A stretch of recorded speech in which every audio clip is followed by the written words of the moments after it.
सर्वशक्तिमते परमात्मने श्रीरामाय नमः। सर्वशक्तिमते परमात्मने श्रीरामाय नमः। सर्वशक्तिमते अपने गर्दन से अधिष्ठान के सम्मुख रखिएगा। पीठ बिल्कुल सीधे हो, आंख बंद रखिएगा। अपनी दृष्टि को त्रिभुज स्थान पर टिका के रखिए। मन ही मन बहुत प्रेम पूर्वक राम राम राम राम राम उच्चारण करते रखिएगा। ध्यान कभी खड़े होकर नहीं लगाया जाता, ध्यान कभी चलते फिरते भी नहीं लगाया जाता, ध्यान कभी लेटते भी नहीं लगाया जाता। ध्यान के लिए हमेशा, जैसा कि पहले आपसे अर्ज की जा चुकी है, एक विशेष आसन पर बैठकर एक विशेष मुद्रा में बैठ के ध्यान लगाया जाता है।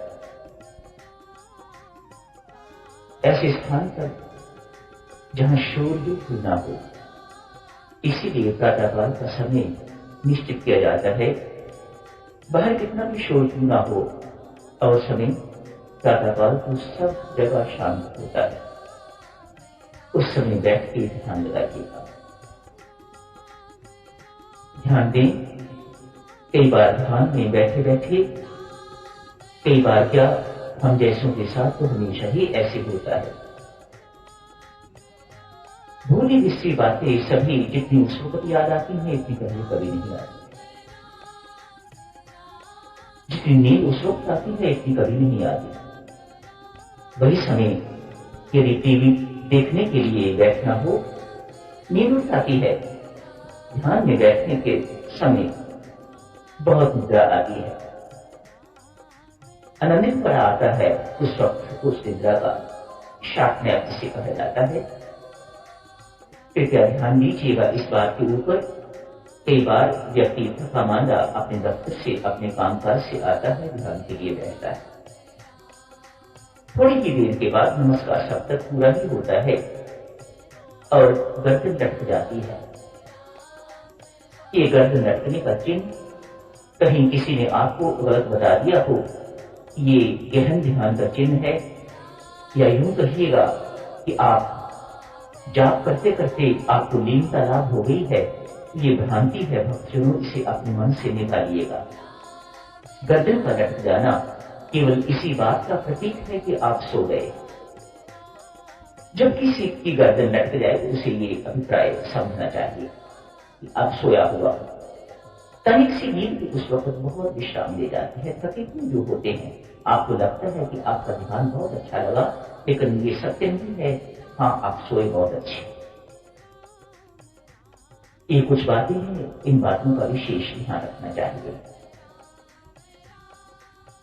समय की बात चल रही थी। शांत वातावरण होना चाहिए, पवित्र वातावरण होना चाहिए ध्यान के लिए। स्वामी जी महाराज ने जो समय ध्यान के लिए निर्धारित किया है वह हमारे लिए बिल्कुल उचित है। 5 बजे एवं उससे पहले प्रातःकाल का समय ध्यान के लिए रखिएगा। 5 से 5:30 बजे का समय स्वामी जी महाराज ने साधना सत्संगों में रखा है, नियुक्त किया हुआ है, वह तो होना ही चाहिए, पर प्रातःकाल का समय तो इतना अनमोल है देवियों सज्जनों, उससे पहले उठ के उसका सदुपयोग करना चाहिए। प्रातःकाल का जितना अधिक से अधिक समय आप ध्यान में लगा सके लगाना चाहिए।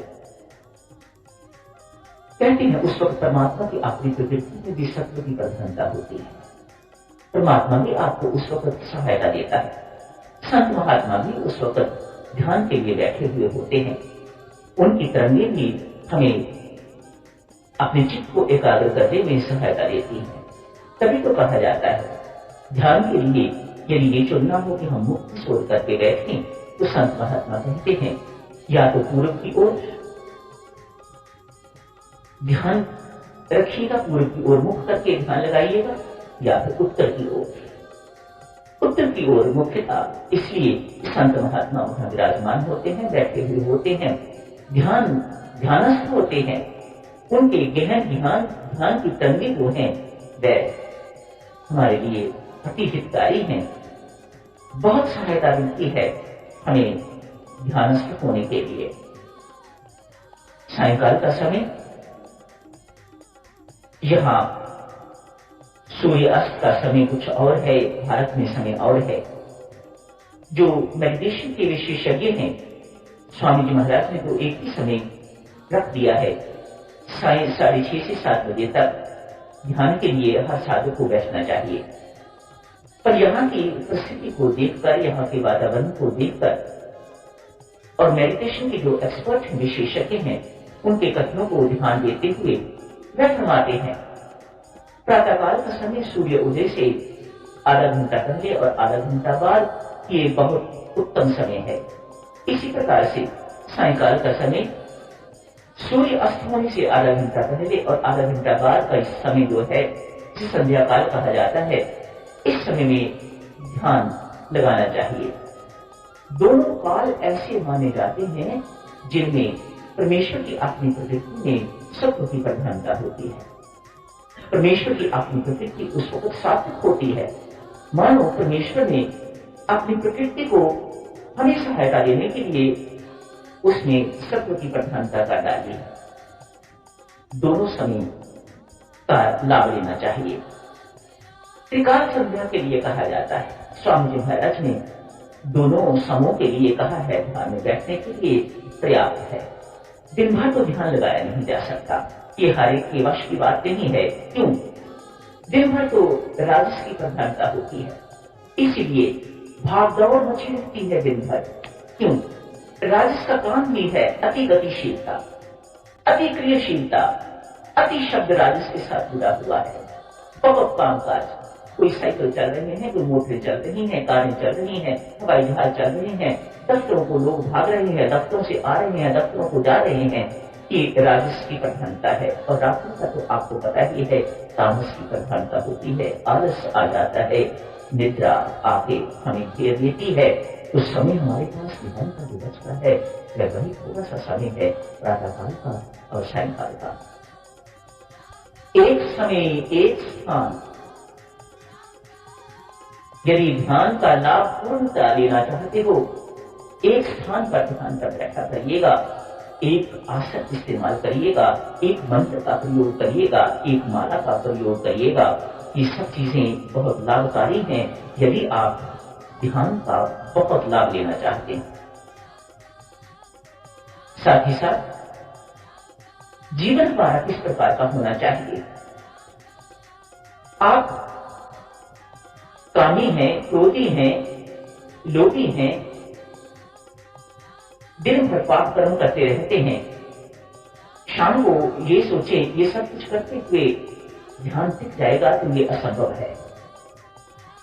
इसलिए भगवान श्री कृष्ण ने जैसा गीता में फरमाया है, संतों महात्मा ने और शास्त्रों में वर्णित किया हुआ है, अपना आचार व्यवहार, खाना पीना सोना परिमित होना चाहिए।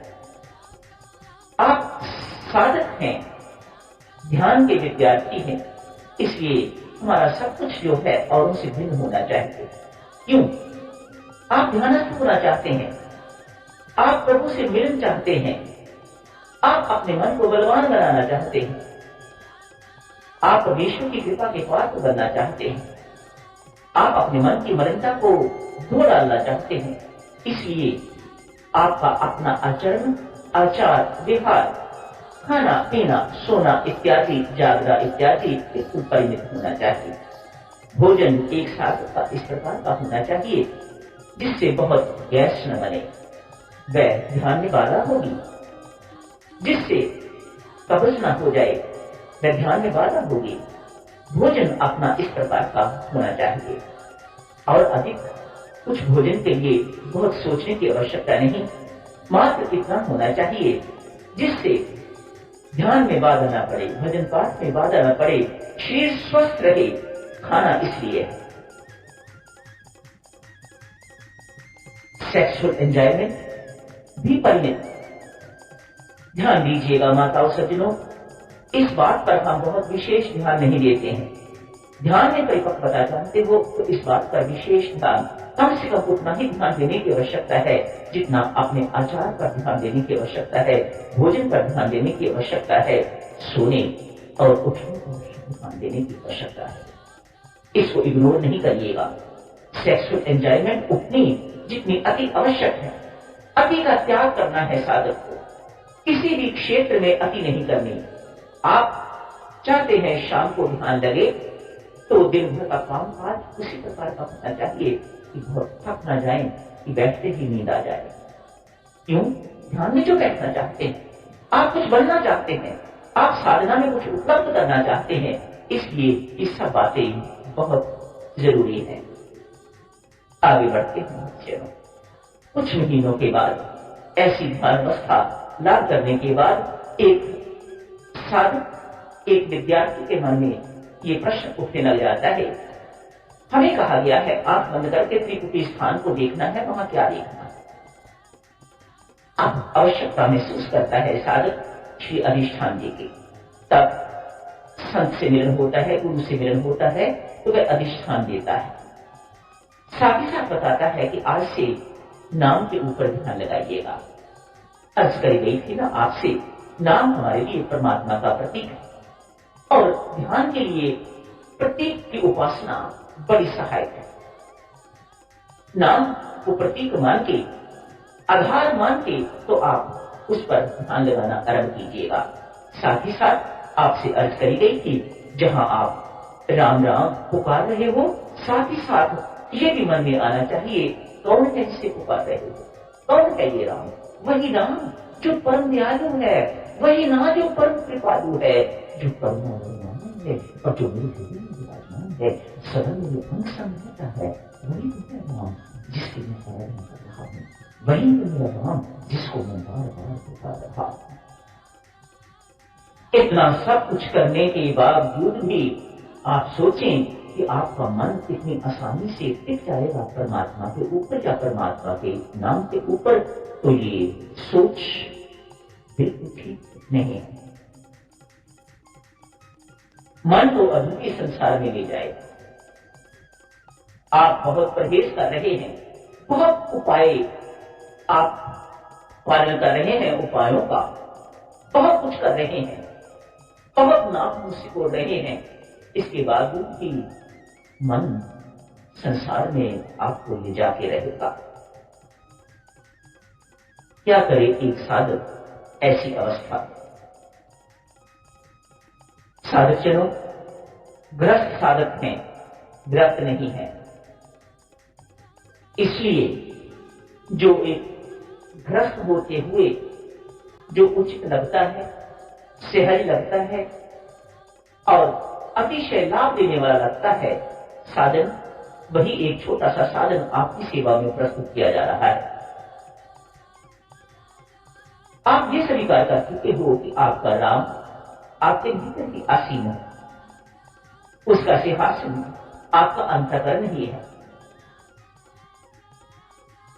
जहां ध्यान की बात आरंभ हुई, वहां से ही आपका मन जहां आपने ध्यान लगाना आरंभ किया, जहां मन ने संसार में जाने का यत्न किया, उसी वक्त आप अपने मन को भीतर की ओर मोड़ डालिएगा, अपने थॉट प्रोसेस को भीतर की ओर मोड़ डालिएगा। आज से आप उस भीतर असीम परमात्मा के साथ वार्तालाप करना आरंभ करिएगा। मैं आपको वही साधन बता रहा हूं which is the most effective method, the easiest method of communing with the Lord and getting the maximum benefit of ध्यान। मेरे परमात्मा, मैंने सुना है आप मेरे भीतर को, ये अभी तक मुझे अनुभूति नहीं हुई मेरे नाम, और तेरी कृपा के बिना तो अनुभूति होती नहीं है परमेश्वर। मेरे ऊपर कृपा करो। ध्यान दें, आंखें आपकी बंद हैं, दृष्टि आपके त्रिपुटी स्थान पर टिकी हुई है, दृष्टि आपकी राम नाम पर टिकी हुई है। भीतर ही भीतर किसी कोने में राम शब्द भी पुकारा जा रहा है। साथ ही साथ भीतर विराजमान परमात्मा के साथ ये वार्तालाप भी आरंभ हो रहा है। आप प्रश्न पूछ रहे हो परमात्मा से।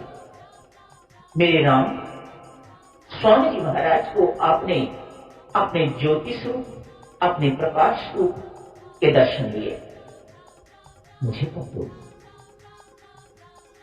मैं स्वीकार करता हूं परमात्मा, मैं उन जैसा त्यागी नहीं हूं, मैं उन जैसा तपस्वी नहीं हूं, मैं उन जैसा ज्ञानी नहीं हूं, मैं उन जैसा योगी नहीं हूं। मेरे पास उन जैसी कोई योग्यता नहीं है, मेरे पास कुछ भी नहीं है, मेरे पास कोई कमाई भी नहीं है। मेरा ध्यान भी परमात्मा अच्छी तरह से नहीं लगता। अपने विषय में जितनी अधिक से अधिक शिकायतें परमात्मा से लगाना चाहते हो, लगा डालिएगा। अपनी अयोग्यता वर्णन करिएगा। परमात्मा, उनमें तो अहंकार नहीं था, मेरे में इसका अंत नहीं है। मैं महाअहंकारी हूं, अहंकारी भी नहीं हूं, महाअहंकारी हूं। मेरे अंदर परमात्मा ऐसा कोई विकार नहीं है, ऐसा कोई दोष नहीं है जो मेरे अंदर नहीं है। फिर मेरे परमात्मा, इस लड़ाई का, इस युद्ध का तेरे अतिरिक्त और कोई नहीं है। ये और किसी बल पर निर्भर नहीं कर रहा, ये परमात्मा तेरी कृपा पर निर्भर कर रहा है। इतने दोष, अपार दोष मेरे अंदर, अपार त्रुटियां मेरे अंदर, भरा पड़ा है मेरा अंदर। वासना से, कामना से छलांग मारता हुआ मेरा अंतःकरण है परमात्मा। वहीं आप विराजमान हो मेरे राम, मुझे शर्मिंदगी तो बहुत है प्रभु, मैंने अपना सिंहासन साफ नहीं किया आपके लिए। काश मैं भी जानता, मेरे में समर्थ होता तो मैं अपने अंतःकरण को साफ करके तो आपको इस सिंहासन पर विराजमान करता। मेरे परमेश्वर, अब ये काम भी तुम्हें ही करना पड़ेगा। जैसे परमात्मा एक मां नवजात शिशु का सब कुछ साफ करती है अपने हाथ से, मेरे परमात्मा मेरी स्थिति भी बिल्कुल इस प्रकार की है। मैं हार चुका हूं जिंदगी से, मैं बहुत मार खा चुका हूं जिंदगी से, थक चुका हूं जिंदगी से। मुझे कुछ अब सोचना नहीं है परमेश्वर। एक तेरी कृपा का आश्रय है मेरे राम, एक तेरी कृपा का आश्रय है, और इस आश्रय को मुझे दो मेरे परमात्मा। तेरा बच्चा होने के नाते, तेरा अपना अंश होने के नाते मेरे राम, तेरी कृपा पर मेरा अधिकार है, तेरे आश्रय पर मेरा अधिकार है, और उस अधिकार से ही मैं आपसे गिड़गिड़ा के आपकी कृपा की भीख मांगता हूं परमात्मा। मुझे निराशित न करना, मुझे निराश न करना मेरे राम। मेरा तेरे अतिरिक्त और कोई सहारा नहीं है, मुझे बेसहारा न करना परमात्मा। ऐसी बातें करते करते करते जाइएगा परमात्मा से। आप 10 मिनट के लिए ध्यान कहते हैं, मैं कहता हूं 10 घंटे भी बीत जाएंगे तो भी आपको पता नहीं चलेगा कि इतना समय बीत गया है। जब परमात्मा से वार्तालाप इस प्रकार का होता है तो कोई दुष्ट विचार नहीं आता, मन भी उस वक्त भयभीत होता है, मैं इस वक्त इसका कुछ नहीं बिगाड़ सकता। क्यों? ये परमात्मा के साथ जुड़ा हुआ है, ये परमात्मा के साथ इस वक्त जुड़ गया है। मैं लाख कोशिश भी करूं इसे तोड़ने की, तो ये अपना नित्य तोड़ने वाला नहीं है। इसलिए मन भी कहीं भयभीत होकर एक कोने में बेचारा बैठा रहता है। इतना शक्तिवान ये साधन है जिन्हों कम्यून विद द लॉर्ड, वार्तालाप करिएगा परमात्मा के साथ, मीठी बातचीत करिएगा परमात्मा के साथ और उसकी कृपा के पात्र बन जाइएगा। कहिए आज से ये वार्तालाप आरंभ। वार्तालाप इस प्रकार का भी आरंभ कर सकते हैं और वार्तालाप इस प्रकार का भी कर सकते हैं।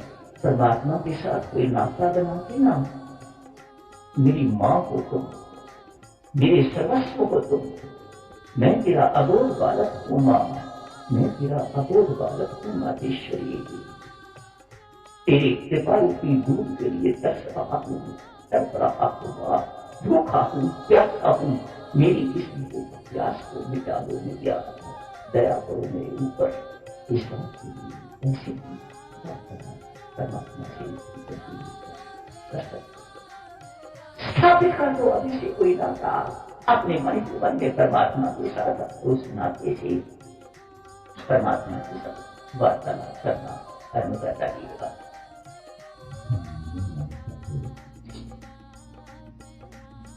अभ्यास मात्र है,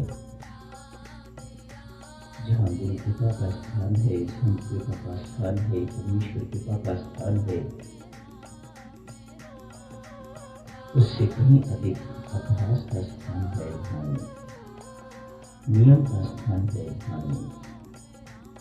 नियम मात्र खुश नहीं होना चाहिए, शुष्क नहीं होना चाहिए, प्रेम पूर्वक इसका निर्वाह होना चाहिए। इसकी चर्चा करेंगे कल। आज ये नियम एवं अभ्यास हमारा किस प्रकार का होना चाहिए। नित्य एवं निरंतर ध्यान में बैठिएगा। भोजन करना आप भूल सकते हैं, सोना आप भूल सकते हैं, लेकिन ध्यान में बैठना नहीं भूलिएगा। एक अच्छा साधक जो लाभ लेना चाहता है, ध्यान अवस्था में जाना चाहता है, गहन ध्यान अवस्था को प्राप्त करना चाहता है, स्वादिष्ट होना चाहता है, उसके लिए हितकर यही है कि वह ध्यान के नियम को, अभ्यास को नियम पूर्वक निभाए, प्रेम पूर्वक निभाए। कुछ भी हो, ध्यान का समय न चूके। उस समय ध्यान के लिए जरूर बैठिएगा। महाराज श्री लिखते हैं, जिस प्रकार आपको प्रतीक्षा होती है किसी के आने की, ठीक इसी प्रकार से मेरे राम को भी प्रतीक्षा होती है ध्यान के समय आपसे मिलने की। ये नियम अटल है। ये ऐसा नहीं है कि मात्र कहने की बात है। आगामी दिनों में करोगे इस बात की चर्चा। हम परमेश्वर के लिए इतना नहीं तड़पते जितना वह हमारे लिए तड़पता है। हम परमेश्वर से उतना प्रेम नहीं करते जितना वह हमारे लिए करता है। उसका प्रेम हमारे प्रति अगाध, अवर्णनीय है, अतुलनीय। इस प्रकार से अभ्यास होना चाहिए। प्रातःकाल उठिएगा।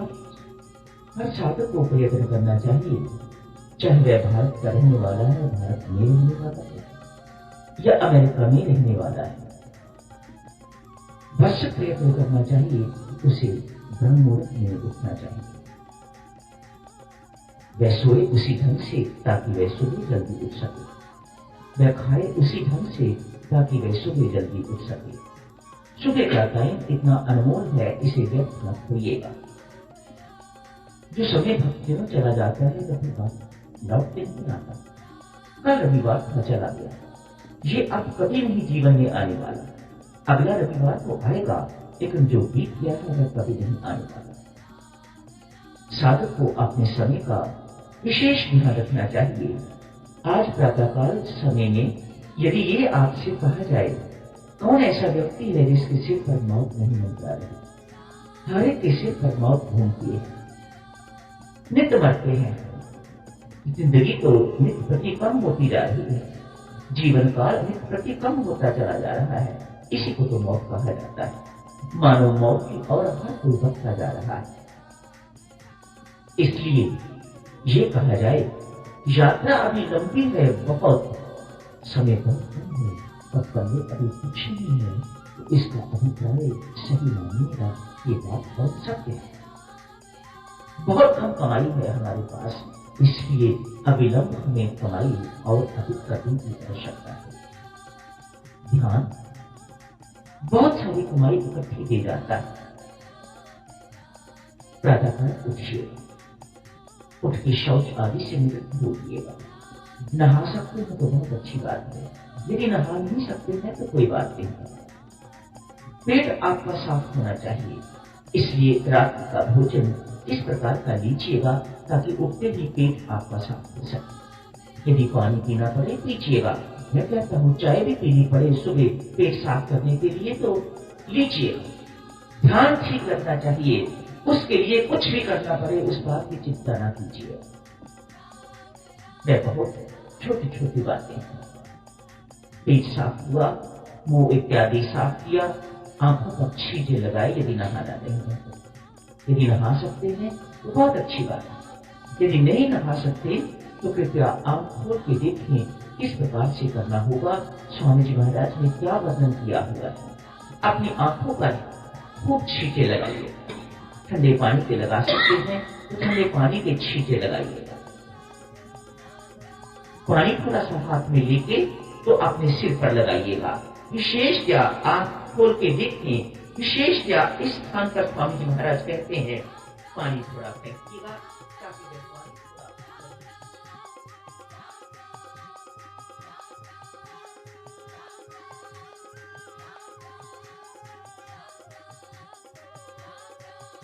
पानी थोड़ा सा हाथ में लेके तो अपने सिर पर लगाइएगा।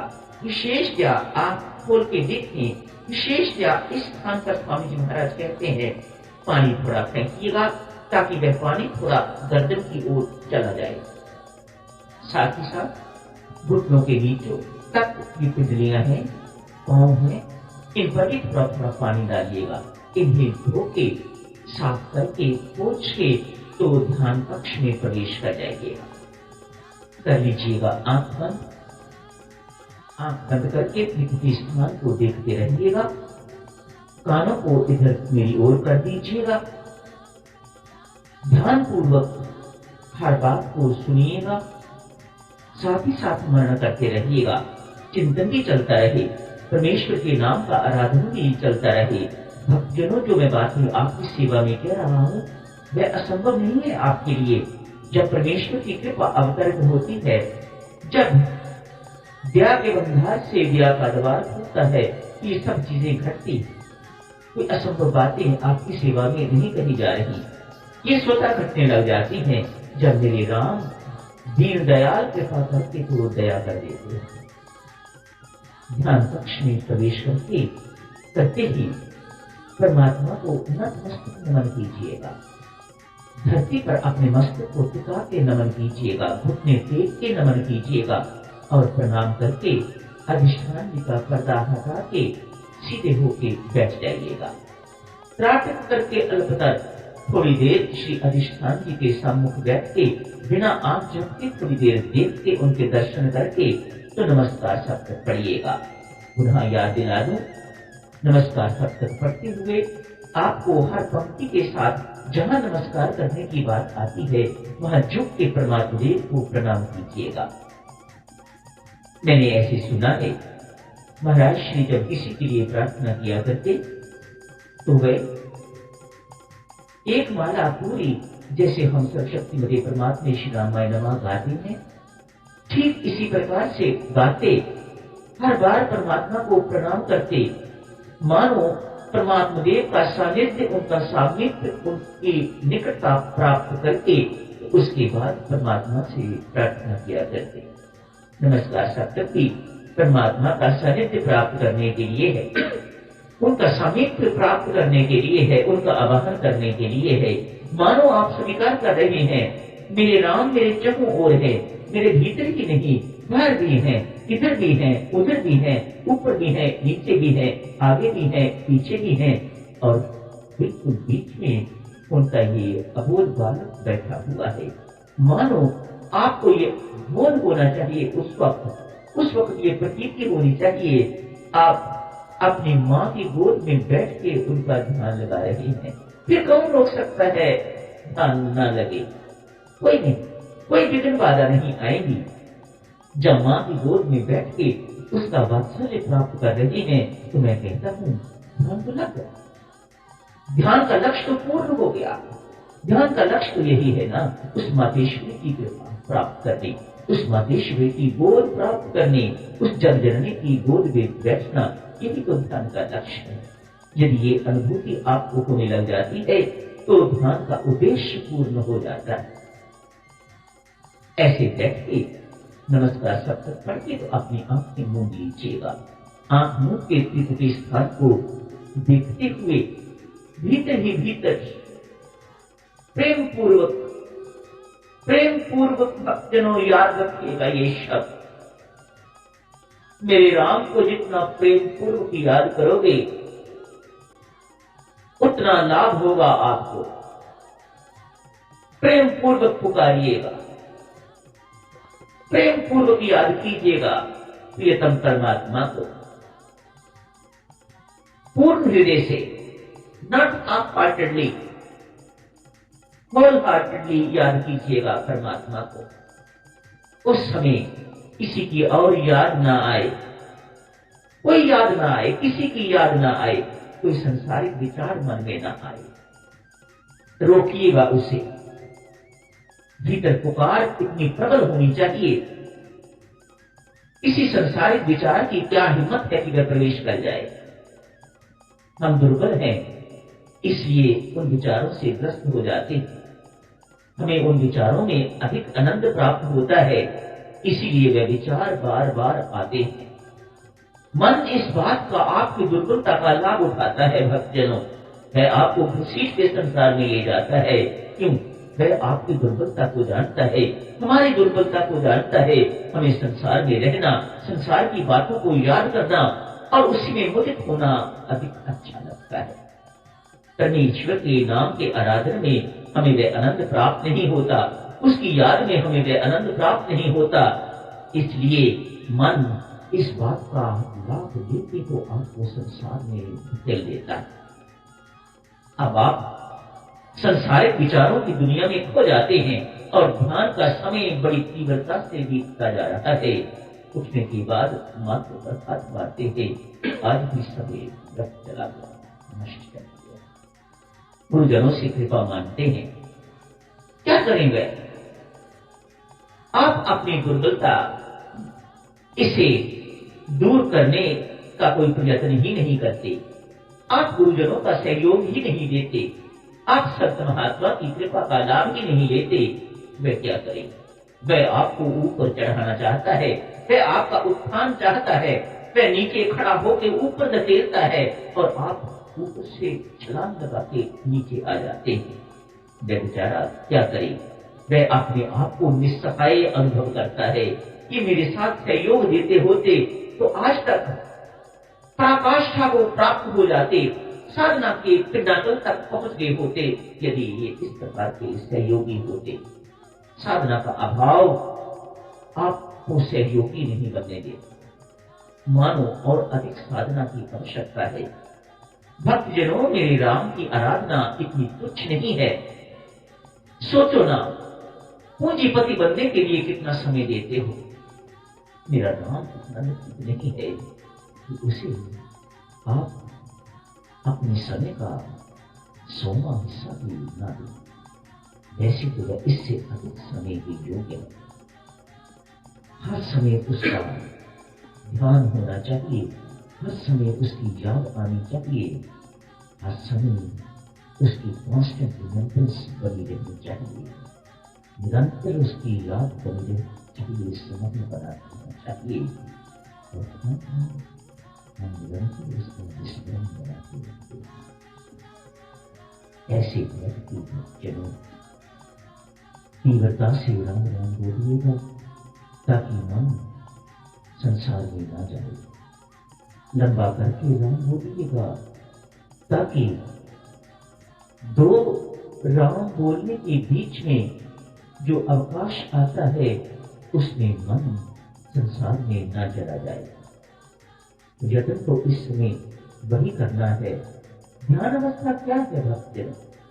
संसार का विस्मरण, निरंतर विस्मरण और परमात्मा का निरंतर स्मरण, यही तो है ध्यान।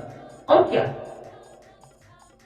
ऐसे समय में, इस समय में बैठ के अधिक से अधिक हमें यही प्रयत्न करना है कि संसार की याद ना आए, अपितु मेरे राम का निरंतर स्मरण बना रहे। कोशिश करें आज और किसी की याद न आए, कोई संसारी विचार मन में न आए। आगामी दिनों में भक्तों करते रहेंगे चर्चा, विचार आएंगे तो क्या करना होगा। तब थोड़ा सा संकेत दिया आपकी सेवा में परमात्मा के साथ कोई संबंध स्थापित करके तो उसके साथ बातचीत करना प्रारंभ कीजिए। पिता बनाया, माँ बनाई, परमात्मा को तो बैठ सकते उसकी गोद में, और उसे पुत्र बनाया तो बिठा लीजिएगा उसे अपनी गोद में। तो बातचीत उसके साथ आपकी हर बातचीत को वह सुनता, ऐसा स्वामी जी महाराज ने आश्वासन दिया हुआ है। संत महात्मा शास्त्र स्पष्ट करते हैं, वह आपकी हर बात, हर पुकार को सुनता है।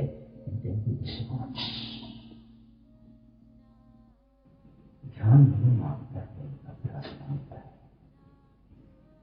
संत कृपा का स्थान, भगवत कृपा का स्थान सर्वोपरि होने के बावजूद भी संत महात्मा कहते हैं ध्यान में इस कृपा का स्थान बहुत कम है। अभ्यास का स्थान बहुत ऊंचा है, नियम का स्थान बहुत ऊंचा है। अतः इस दासानुदास का निवेदन है, करवत प्रार्थना है आप सबसे, ध्यान का नियम कभी ना छूटे। कैसा होना चाहिए ये नियम? ध्यान रखो भक्तजनों, ये नियम मन के कारण धोखा दे जाता है। नियम आपको उत्कृष्टता न दे। देखो, मैं सुबह 4 बजे उठ के ध्यान में बैठा हूं, बाकी सब सोए हुए हैं, बाकी नालायक हैं, आप लायक हैं। ऐसी उत्कृष्टता न आ जाए, ऐसा गर्व न आ जाए। नियम के लिए बहुत जागरूक रहिएगा, सचेत रहिएगा। ये नियम, ध्यान का नियम, क्या आपको भगवत प्रेम में वृद्धि हो रही है आपकी कि नहीं हो रही? मन जो है वह पवित्र हो रहा है कि नहीं हो रहा? इससे मलिनता दूर हो रही है कि नहीं हो रही? या अहंकार और बढ़ रहा है? बड़ा सूक्ष्म अंतर है बच्चों। एक कोई भक्त था, कोई साधक, बहुत अच्छा नित्य नियम था उसका प्रातःकाल 4 बजे उठने का। आज 4 बजे आंख नहीं खुली, किसी ने आके जलाया। हमारे साथ भी ऐसा होता है, कई बार आते हैं कि वो कोई आके जला जाता है, द्वार खटखटाता है या द्वार बंद होने के बावजूद भी भीतर आके जला जाता है, आवाज देता है और आप जाग जाते हो। कौन है आपसे अधिक बढ़ के और कोई नहीं जानता। आज इस व्यक्ति को जगाया है, आंख खुल गई, सोया हुआ था, 4 बज चुके हुए थे, किसी ने आके जगाया।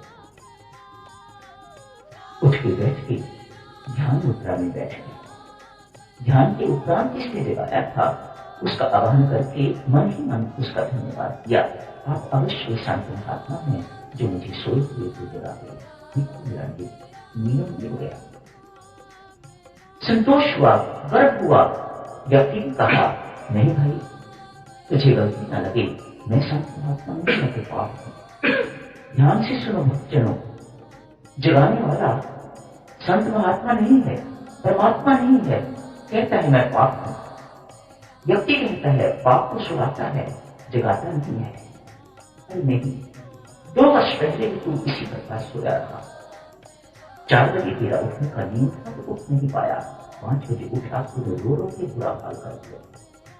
परमेश्वर के लिए निहाल हो गए और उन्होंने बहुत प्यार किया तेरे साथ। आज भी यह नौबत ना आ जाए इसलिए मैंने आपको पहले ही जगा दिया है। तुझे नियम तो तेरा मिट जाए, लेकिन वह परमात्मा की गोद तुझे प्राप्त ना हो, इसलिए मैंने तुझे पहले ही आगे जगा दिया है। बहुत सचेत रहने की आवश्यकता, बहुत कम डिफरेंस है चलो। ये नियम आपको परमात्मा के श्री चरणों में नहीं दे रहा है, या आपके गर्व को, आपके अभिमान को पुष्ट कर रहा है।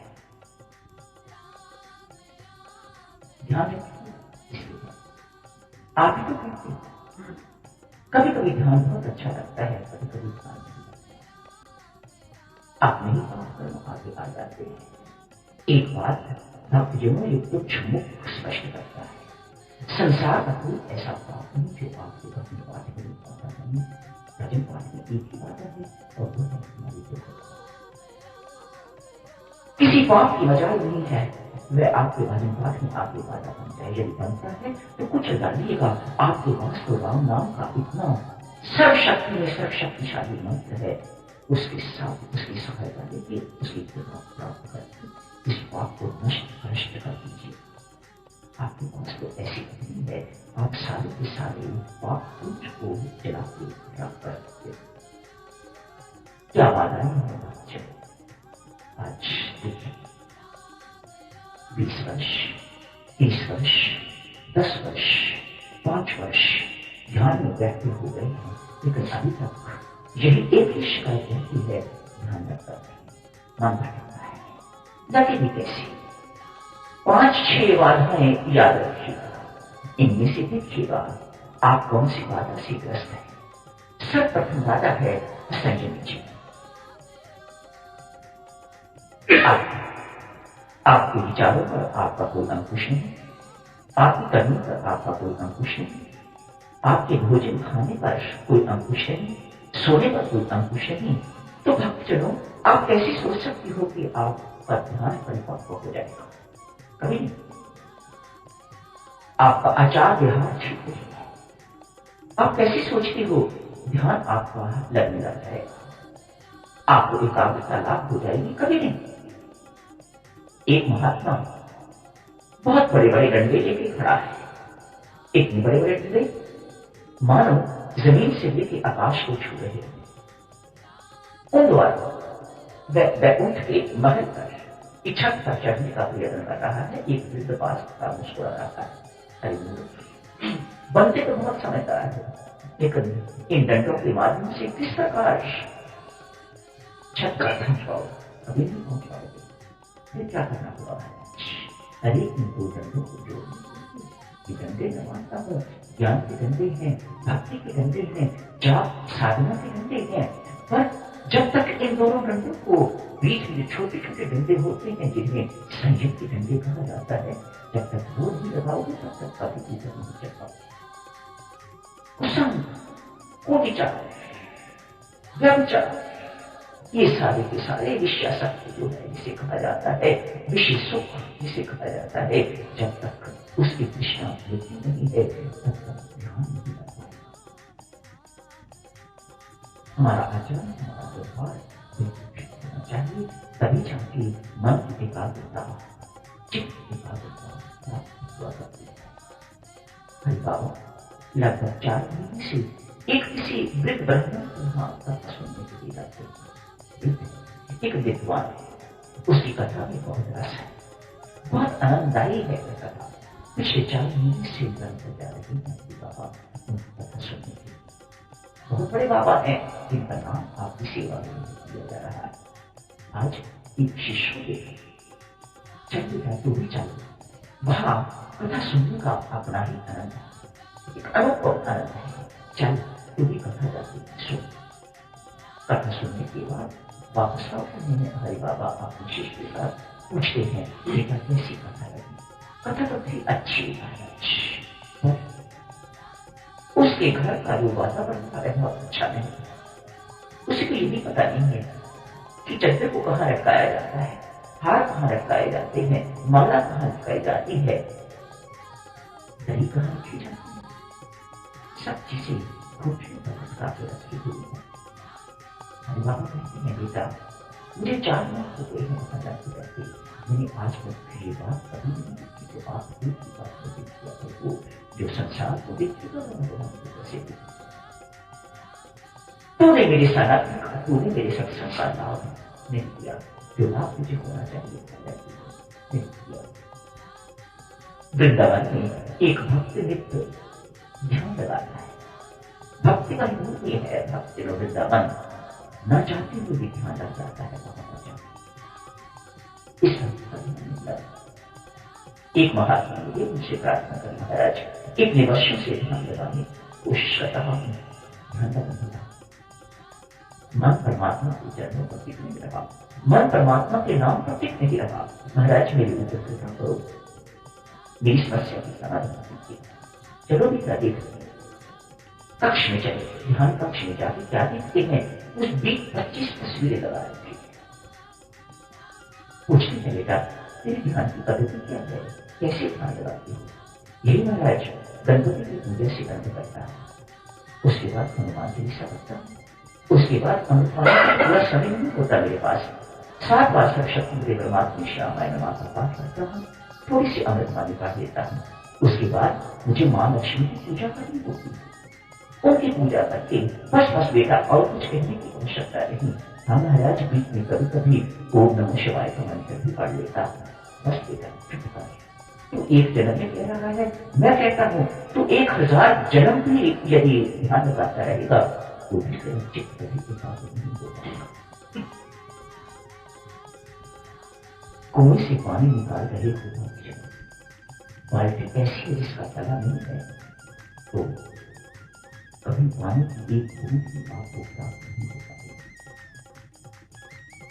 कामना वासना भरा हुआ अंतःकरण, सड़ाल मारता हुआ अंतःकरण कभी आपका ध्यान नहीं रखने देगा। आप निंदा सुनना चाहते हो, निंदा करना चाहते हो, चुगली करना चाहते हो, चुगली सुनना चाहते हो, छोटी छोटी बातों से आप ऊपर नहीं उठना चाहते हो, तो भक्तजनों के जीवन की उल्लेखनीय जो उपलब्धि है जिसके लिए ये जो मानव जन्म मिला हुआ है उससे सदा सदा के लिए वंचित होता है। ऊपर उठो, ध्यान की परिपक्वता चाहते हो तो संसार को पीछे रखो, परमात्मा को दो।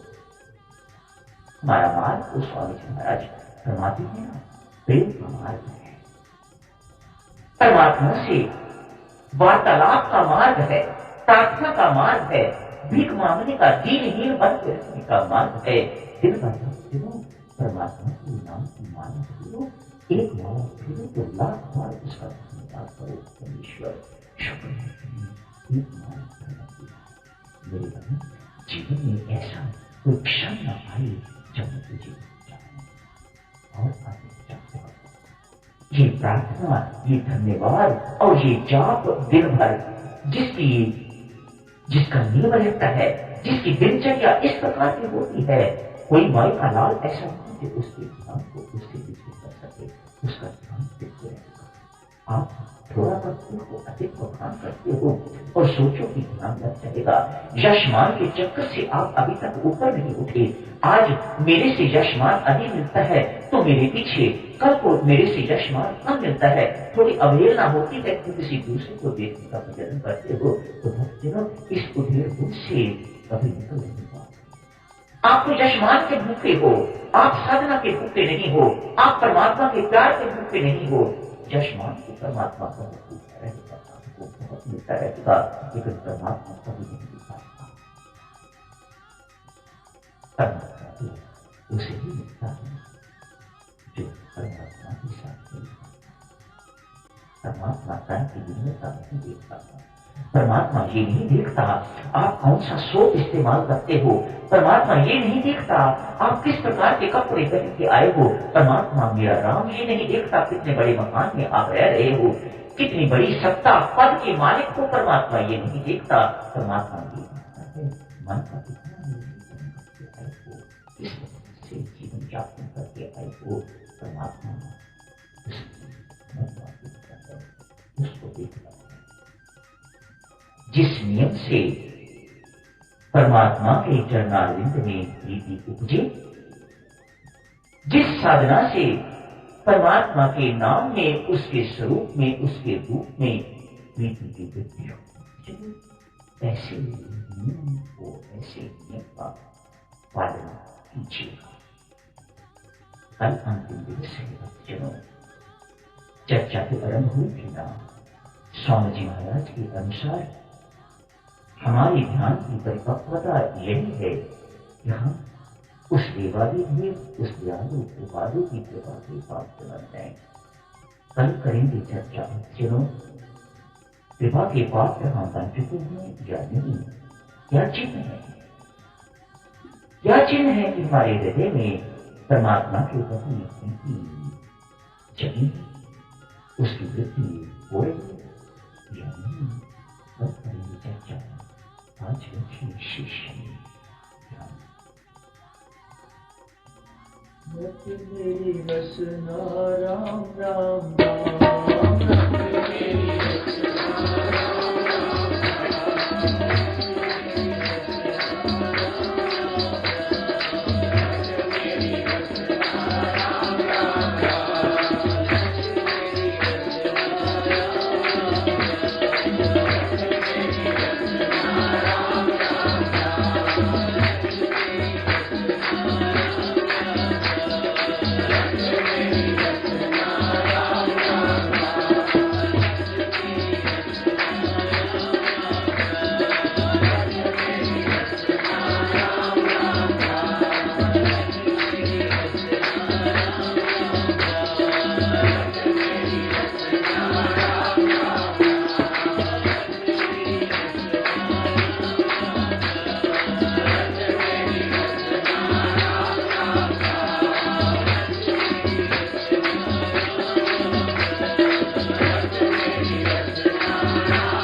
सर्वशक्तिमते परमात्मने श्रीरामाय